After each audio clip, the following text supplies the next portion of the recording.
Hi, I'm Kelly. Today I'm going to talk about making a bigger and longer lasting tomatoes using genetic engineering technique. And why I chose this topic is because I really like to eat tomatoes, and the second reason is I'm really curious about if scientists can really make every food become longer lasting, will people really accept it, and why will they accept it? People like me might be really curious about why scientists choose tomatoes as the first genetic engineering food and not why not other fruit like apples or bananas. And it's because tomatoes were always used for studying fruit rotting and ripening. And the second reason is people like tomatoes, so people really like tomatoes and it's really popular in the market. So mm, scientists don't really need to concern about if the experiment is not successful, people won't buy it anymore because that's not going to happen.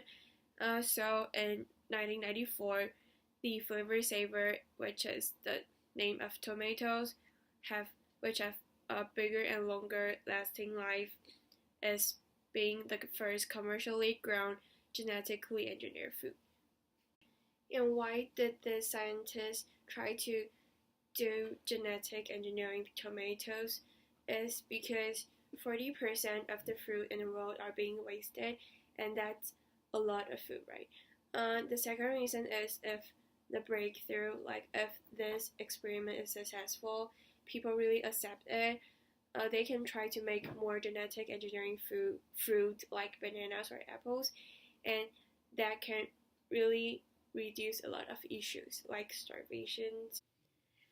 These vocabs will be mentioned a lot in the following context. The first one is pectin.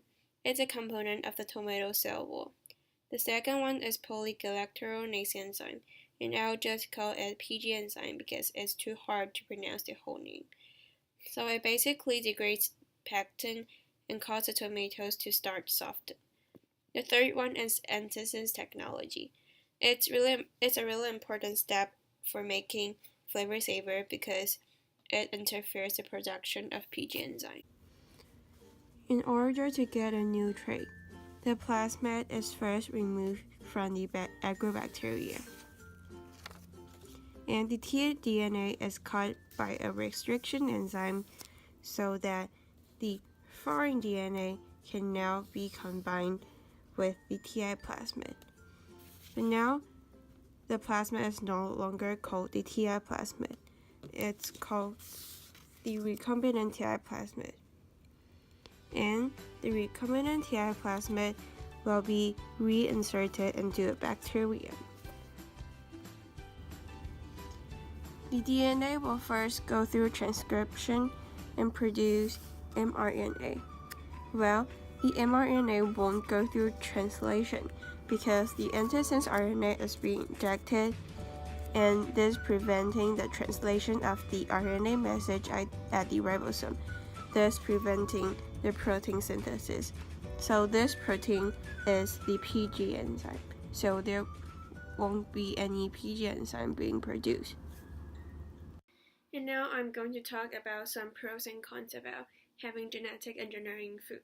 So the first advantage is that it can prevent starvation. So starvation is a severe issue in the world now, and many refugees or Africans are starving to death.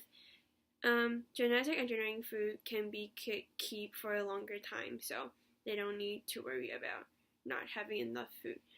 The second reason is that it can tolerate a longer transport time because many food are being damaged or rot while they are on the airplane or boat.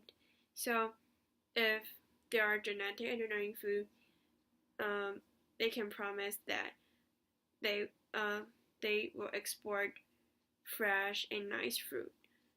For the disadvantages, farmers will start to lose jobs because there are too many tomatoes in the market and they are not able to sell all of the tomatoes out because the market was being too competitive. Many farmers were trying to grow the same thing because it was more tasty and have a longer life, and they think customers will buy a lot of them, but they don't know that they already produce too much. So as you can see, this picture also demonstrates there are too many tomatoes in the market.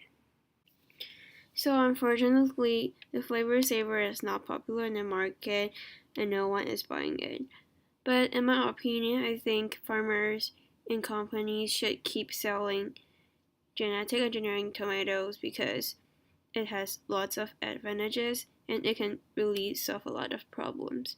People might say that eating genetic engineering food might cause some health problems and have longer safety risk, but no one has really proved that it's a real statement, so I think people should not worry too much about that.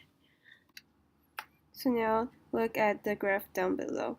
It shows the customers' ideas toward genetic engineering food. And you can see more than half of the people, which is 59% of the people, don't prefer genetic engineered food. The graph above shows people prefer which type of food, fresh, frozen, or canned in 1994. So you can see the first category is tomatoes, and people preferred canned tomatoes but not fresh tomatoes. Thinking about the connections between these two graphs, the graph below shows people don't like genetic engineered food, and the graph above shows people like canned tomatoes. So this indicated that the Flavor Saver was not popular in the market. It's because it's genetic engineered food, so people don't like it, and it's not canned tomato, so people won't buy it. That's the end of the video. These are my sources, and thanks for watching.